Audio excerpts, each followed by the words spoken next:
একদিন সকালবেলা দ্বারকাতে ঘটল আশ্চর্য এক ঘটনা। ভগবান শ্রীকৃষ্ণ দুধ পান করছিলেন। হঠাৎই সেই দুধের সঙ্গে কৃষ্ণের মুখ দিয়ে বেরিয়ে এলো মধুর শব্দ, রাধে।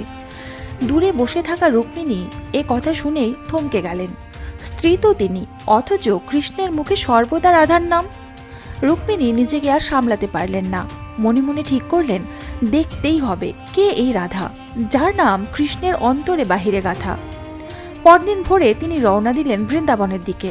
সেখানে পৌঁছে রাধার মহলের দরজার সামনে দাঁড়িয়ে দেখলেন এক অপরূপ সুন্দরী নারী। রুক্মিণী মনে মনে ভাবলেন, এই কি তবে রাধা?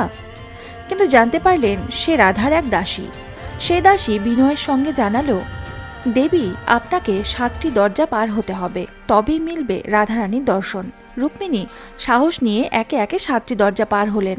প্রতিটি দরজার সামনে এমন সব রমণী যাদের সৌন্দর্য দেখে রুক্মিণী অভিভূত।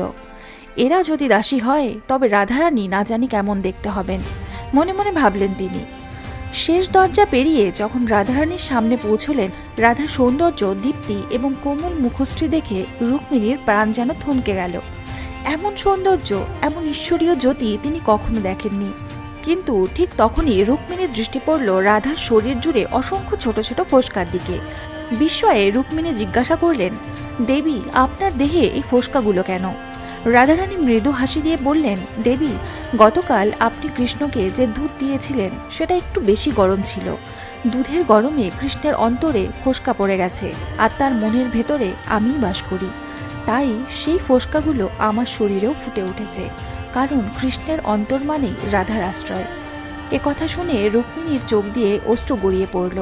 তখন তিনি বুঝলেন, কৃষ্ণ এবং রাধার বন্ধন শুধু শরীরী বা সংসারী ভালোবাসা নয়, এ এক আত্মিক, চিরন্তন, অটুট প্রেম।